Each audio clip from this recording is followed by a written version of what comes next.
नमस्कार दोस्तों, आप सभी को रिपब्लिक डे की हार्दिक शुभकामनाएं। जैसा कि आप सभी को पता है कि आज 76वां गणतंत्र दिवस है। यह दिन सिर्फ एक तारीख नहीं बल्कि हमारे कॉन्स्टिट्यूशन और डेमोक्रेटिक के सेलिब्रेशन का सिंबल है। दोस्तों, जब भी संविधान की बात आती है तो हमारे दिमाग में एक ऐसा इंसान का इमेज बनता है जिनका जितना तारीफ करूं कम ही पड़ेगा, बाबा भीमराव अंबेडकर। क्या आप जानते हैं कि 26 जनवरी की तारीख का चुनाव क्यों हुआ?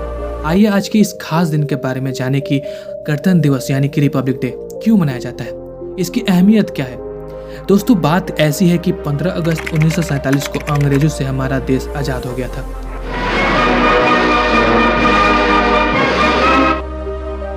लेकिन एक देश को चलाने के लिए कुछ नियम कानून की आवश्यकता होती है, इसलिए संविधान बनाया गया।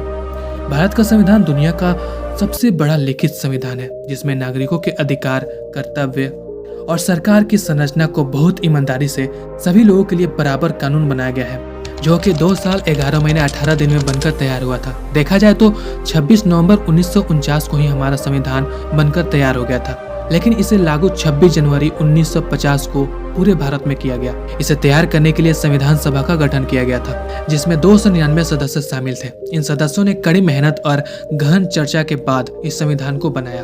डॉक्टर भीमराव अंबेडकर, जिन्हें संविधान निर्माता के रूप में जाना जाता है, भारतीय संविधान के निर्माण में एक अत्यंत महत्वपूर्ण और ऐतिहासिक भूमिका निभाई। उनका योगदान न केवल विधायी और कानूनी पहलुओं में था, बल्कि उनके विचारों ने एक समता मूलक और न्यायपूर्ण समाज की नींव रखी। आइए उनके योगदानों को विस्तार से समझते हैं। Doctor Bhimrao Ambedkar drafting committee के अध्यक्ष थे। इस कमेटी का मुख्य कार्य संविधान का फॉर्मेट तैयार करना था। अंबेडकर जी ने संविधान की हर धारा और अनुच्छेद को गहराई से समझा, संशोधित किया और उसे न्यायपूर्ण और तार्किक बनाया। इन्होंने भारतीय संविधान में धर्मनिरपेक्षता का सिद्धांत जोड़ा। अनुच्छेद 25 से 28 के तहत सभी नागरिकों को अपने पसंद का धर्म मानने, प्रचार करने और अभ्यास करने का अधिकार दिया गया है। उन्होंने यह सुनिश्चित किया कि राज्य का कोई धर्म नहीं होगा और सभी धर्मों के प्रति समान व्यवहार होगा। इन्होंने महिलाओं के अधिकार पर विशेष जोर दिया। उन्होंने महिलाओं को समान अधिकार, संपत्ति का अधिकार और विवाह एवं तलाक से संबंधित कानूनी संरक्षण देने का समर्थन किया। उनके प्रयासों से महिलाओं की स्थिति में सुधार हुआ।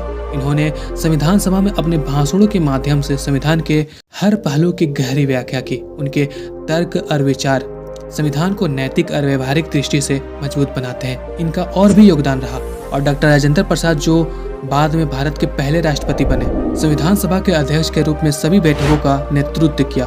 उनकी भूमिका संविधान को समय पर तैयार करने में बहुत महत्वपूर्ण रही। और वहीं पंडित नेहरू ने संविधान के सिद्धांतों और आदर्शों को तय करने में महत्वपूर्ण भूमिका निभाई। उनका उद्देश्य प्रस्ताव यानी ऑब्जेक्टिव्स रिजोल्यूशन संविधान का आधार बना। और सरदार वल्लभ भाई पटेल ने भारत के रियासतों के एकीकरण और संविधान के संघीय ढांचे को सुनिश्चित करने में बड़ा योगदान दिया। हालांकि महात्मा गांधी संविधान सभा का हिस्सा नहीं थे, लेकिन उनके विचार जैसे ग्राम स्वराज और सामाजिक न्याय संविधान के कई प्रावधानों में झलकते हैं। 26 जनवरी को गणतंत्र दिवस इसलिए भी मनाया जाता है क्योंकि 1930 में पूर्ण स्वराज का ऐलान यानी कि 26 जनवरी 1930 को भारतीय राष्ट्रीय कांग्रेस ने पूर्ण स्वराज यानी कि पूर्ण स्वतंत्रता का संकल्प लिया था। कई कारणों में से ये भी एक कारण है। अंत में मैं आपसे एक सवाल पूछना चाहता हूँ, हम अपने संविधान का सम्मान कैसे कर सकते हैं? नीचे कमेंट सेक्शन में अपने विचार साझा करें। दोस्तों, अगर आपको यह वीडियो पसंद आया हो तो इसे लाइक जरूर करें, अपने दोस्तों के साथ शेयर करें और हमारे चैनल को सब्सक्राइब करना ना भूलें। हमें कमेंट में बताएं कि आप इस गणतंत्र दिवस पर क्या संकल्प लेंगे। मिलते हैं अगले वीडियो में, तब तक के लिए जय हिंद।